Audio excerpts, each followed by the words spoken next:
Timeline of what happens when you snort meth. When you snort meth, what ends up happening to your body and the timeline that you go through. I've snorted meth before. It was not my drug of choice. People would lay it out. I would think it was cocaine. Cocaine was my drug of choice. And so I would do lines of meth and realize that it was meth and not cocaine. And this is what you really feel over how it breaks down through your system. If you're new to the channel, hit the like and subscribe button. What up, guys? So this is how meth really reacted in my body when I snorted meth. Snorting meth is actually really common amongst a lot of people who are new to using the drug. You can be a full-blown addict already and be just snorting meth, but a lot of times what you'll see is full-blown addicts will go to the smoking, to the IV, and this drug really just encompasses and takes over your soul. For the one out there struggling, I share so that you know that you're not alone for educational purposes, because when we're trying to get sober, it's just nice to know that people understand what we're going through. And meth was not my drug of choice. And what I realized is how my body reacted with meth and kind of the timeline I would go through is someone would lay out a line and I would snort it. And the first thing immediately within just a couple seconds, snorting it was different than cocaine. I could feel it almost like glass shards going through my sinuses. My eyes would start to water, going down through my throat, into my lungs, into my system. The drip of the taste was horrible. And all I always remember is just being angry, but you notice that right away. And in just a few minutes, first thing I would realize and see is I would become almost hyper-focused and my jaw would start to lock up and I would start to feel that numbness in my face.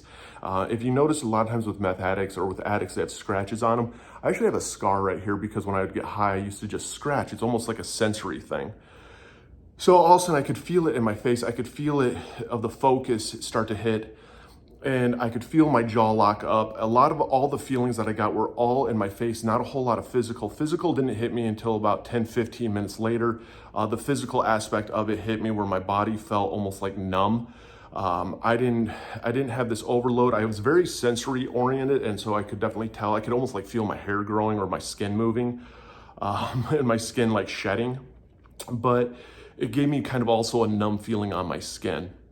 The thing though that I also realized and noticed too though is so much of it was mental with me. It didn't give me this like large boost of energy. I'm ADHD, so it almost counteracted that and slowed me down. But within 15, 20 minutes, it was full blown hitting my system. It goes right after your brain. It's that dopamine rush. It's a serotonin rush. I mean, your body is producing these other chemicals along with this. So it does make you feel good. I was always frustrated and very upset because this was not my drug of choice and I did not want to be putting it in my system. I was actually very afraid of meth. And so 30 minutes in, I mean, you got dry mouth, your sex drive is in overload, like you become almost hypersexual. The thing is though, with a lot of these drugs, when you continually do them, especially with guys, that stuff doesn't work. And so now you're in a struggle bus, but you become almost hypersexual, you become hyper-focused, and your attention is on one thing and one thing only almost. And you do get a sense of paranoia. It's almost like you know that you're hyper-focused and you can't focus on anything else, so then you think everything bad around you is gonna happen. Because you also know what you did, you're so afraid of getting busted, afraid of getting caught. That is just a massive amount of anxiety almost that hits your system along with this high. Like, hence why everyone, shuts all the doors, locks all the doors, turns down all the blinds, turns off all the lights almost because, the cops are gonna know that you did this drug and they're gonna raid that house. I mean, that's going through your brain. And so for the next about 4 hours is when this drug really kind of peaked itself with me of just hyper-focused. I wasn't extremely energetic. I talk a lot, didn't make a lot of sense. Could focus in on one project, was usually very upset with myself, very hypersexual during that time, no appetite whatsoever, high sex drive, would drink a lot of alcohol, a lot of beer just because the dry mouth was so bad. You could continually feel just that drip of what was coming down your sinuses and through your nose. One of the worst feelings in the world for me because I hated that taste. I hated the aftertaste of it. Some people love it. Cocaine, I love that gasoline, kerosene-like taste. Meth was completely different. And it would just slowly, eventually work itself out of my system. I never did a whole lot when I was on meth. I played video games, and that's what you'll find is like a lot of people will find this one activity and they'll focus in on it. I would play video games. I'd play Wii bowling. It was something that I could focus in on, that or Guitar Hero. And literally just spend hours and hours doing that. Now, a lot of people will be wide awake with meth, along even with Adderall or stimulants, because of the ADHD. It actually doesn't affect my sleep behavior. I was able to go to sleep very easily. where a lot of the other people around me, if they're using, were not able to sleep at all, and they'd be up for days in a row using this drug and abusing it. So the drug does affect everybody a little bit differently based on pretty much how you're wired and how your brain is wired. ADHD people do have stimulants affect them a lot differently than those that do not have ADHD.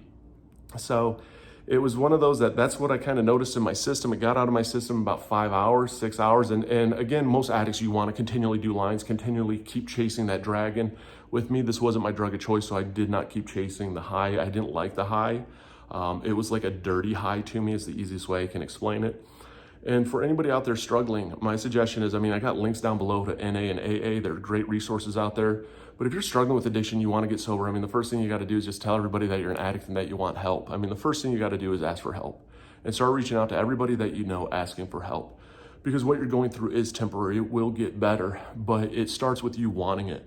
I'm diagnosed with ADHD, PTSD, GAD, MDD. I lost a wife and a father to suicide.